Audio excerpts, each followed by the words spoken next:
Um, I want to go back to Bach a little bit. So, like, I've known, like, as far as like music goes, like, I'm surrounded by a lot of creatives.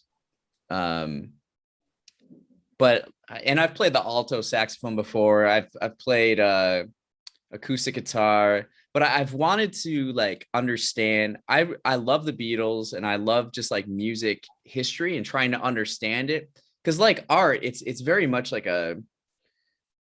I mean, everything is so intertwined. So it's like I kind of want to learn more about classical music, but I didn't know where to start. And so I had a friend. He plays drums with Neil Francis. He's like another Chicago cat that tours, and they were playing Red Rocks in Colorado. And he was telling me this story. He was on the show, and he was like, "So we started off, and it's this natural amphitheater in the Rocky Mountains." And he said Neil started off playing a Bach piece because he plays piano and organ and all that type of instrument. And he started off playing a Bach piece and then went into his music and like the place just like erupted. So I'm like, Bach, interesting. So I've been going to record stores and picking up Bach vinyl, and it's quite interesting. Like, so, and then I asked my like musical friends that play in orchestras, and they say Bach is kind of like the godfather of classical music. Is that right? Yes, he's our father. So like elaborate more on that. Like what it kind of is his story and his impact on music. Well, Bach, you pronounce it Bach, don't you? Yeah. It's probably like you say Bach. Bach. The deep Bach. So Bach was very, very poor. He had 10 children and he lived in Germany, Lipsia. I don't know how it's called in English, in a small village in Germany, and he worked for the church. So he had to compose a different mass Yeah. for every Sunday. Okay. And his masses are huge. The duration is like 2 hours. So yeah. He composed every week 2 hours or maybe more music. He was a prolific composer. He wrote non-stop. We have a huge amount of his work still today. And imagine how much of it must have been destroyed or lost. Yeah. Because Bach was forgotten after his death for many years. And maybe 200 years later, Mendelssohn was the one who rediscovered him and made him and put him in the core of musical studies. So who's Mendelssohn? All I know is seeing that name on like a piano. Okay, he was a composer from the Romantic period. Okay. Which the Romantic period was in the 18th century, 18th to 19th century, in the 1800s. Okay. So Bach lived from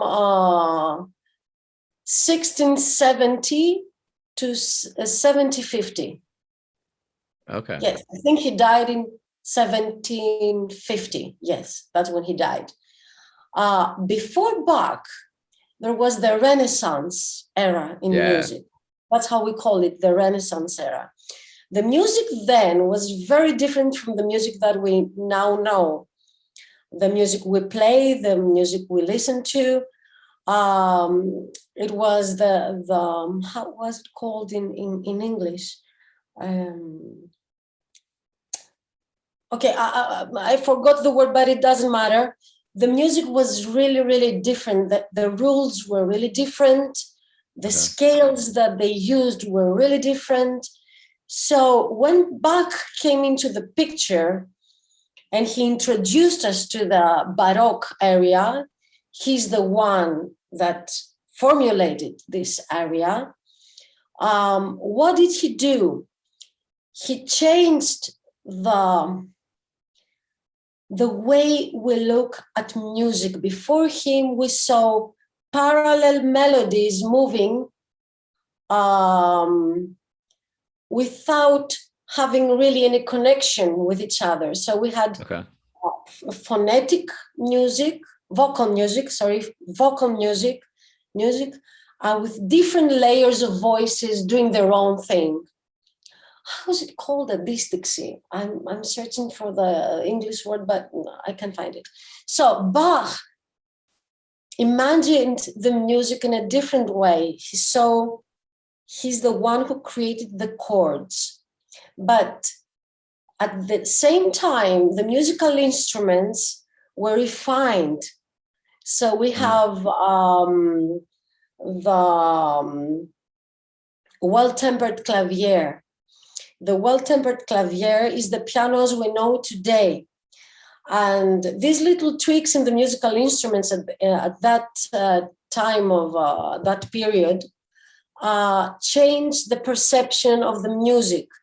So Bach was in the right time, at the right place, in the right time at the right place, sorry. And he introduced us to the homophonic music, which used chords as the basis. And we have the melody above and the harmony below. Before that, the concept of music was very, very different. Oh my God, if I could speak Greek now, I would say it so much nicer, but I'm constrained by my poor English, so I'm sorry. If I confused your audience, I'm sorry, guys and girls. So he changed the paradigm, and he introduced us to a very different era. And from Baroque and on, we use the same material. Whatever Bach said, we've never been much farther than this since then. Wow. He changed the language, and we all speak the same language right now. In 2022, we speak the language of Bach. There were some composers in the early 20th century who tried to change that, but the tonality, but it stayed in the close circles of, of artists. It didn't go further to the public, It's very strange and difficult music. So we stayed in the traditional tonal music that we love. And the first one who created the language for that music is Bach. So that's why he's our godfather. Wow, that's incredible. Yeah. Can you imagine that language changing in the future? The way like Bach did for us, do you think like in the future someone changes it again? That's the same question that those composers in the early 20th century did. That's the same question. They said, we have a material, the tonal material, the tonal music, and we've done everything we could with that. There's nothing else to say with this language. We've said it all. So what else can we say? So they created another system, the 12-tone system, as they called it. It created a really interesting language. Those kind of music you listen to horror films. It's those spooky, the music you cannot really understand what's going on with apparently no structure, but it has structure, but you won't understand it if you're not familiar with it. And then later in the 1950s, when this language stayed in the closed circles of, film scoring and avant-garde music, in music concert halls, then the electronic sound came. So we this is the other revolution that happened in music with the artificial sounds, the electronic music, and all these new colors, all these new sounds that have never been heard before. and have never been imagined before.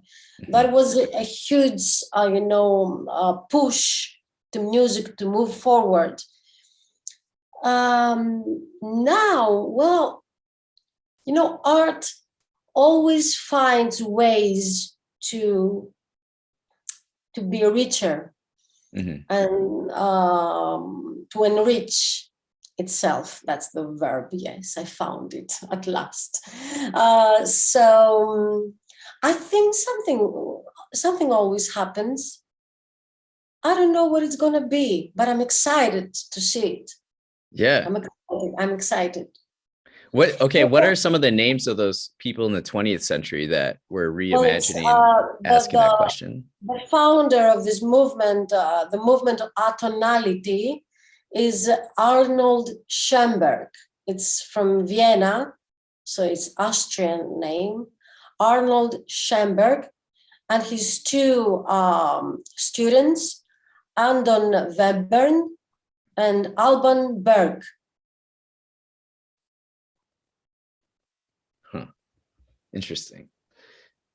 They founded the second school of Vienna.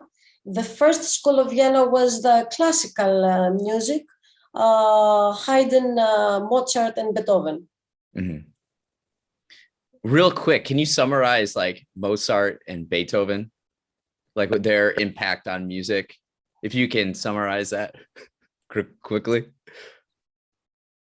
Really quickly, okay, I will try. Well, we have the Baroque area with Bach.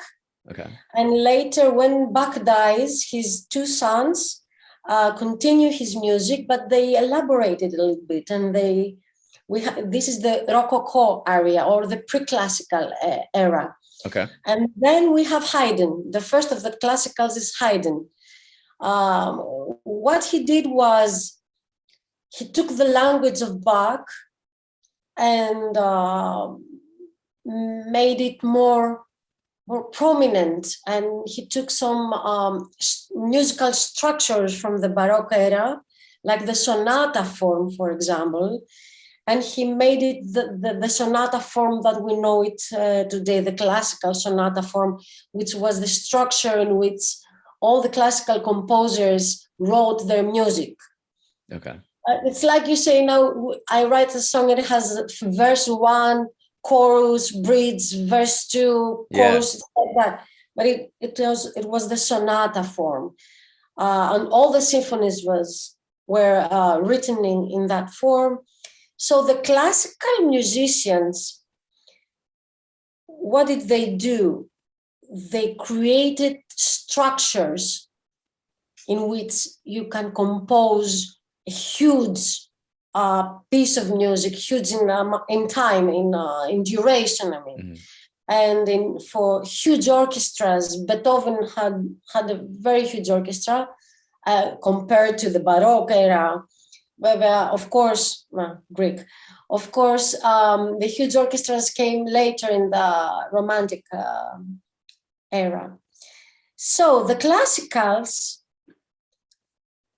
took the sentimentality of the Baroque era, and that's why it's called classical music, and put the emotion and the target, the goal of music in the classical ideals, the beauty of the ancient Greece classical period, the beauty that is above and beyond you, and we all agree that this is beautiful and nice. So it's not something that is subjective, that is inside you, like the Romantic era, for example. Okay. It's something that's outside of you and is objectively true, objectively beautiful, and that's something that you attain to, you want to reach for. That's what the classical era represents. And that's what Haydn, Mozart, and Beethoven did. Beethoven was with the one foot on the classical era and with the other foot on the Romantic era. He's the one who introduced, he's the changing point, Interesting. Yeah.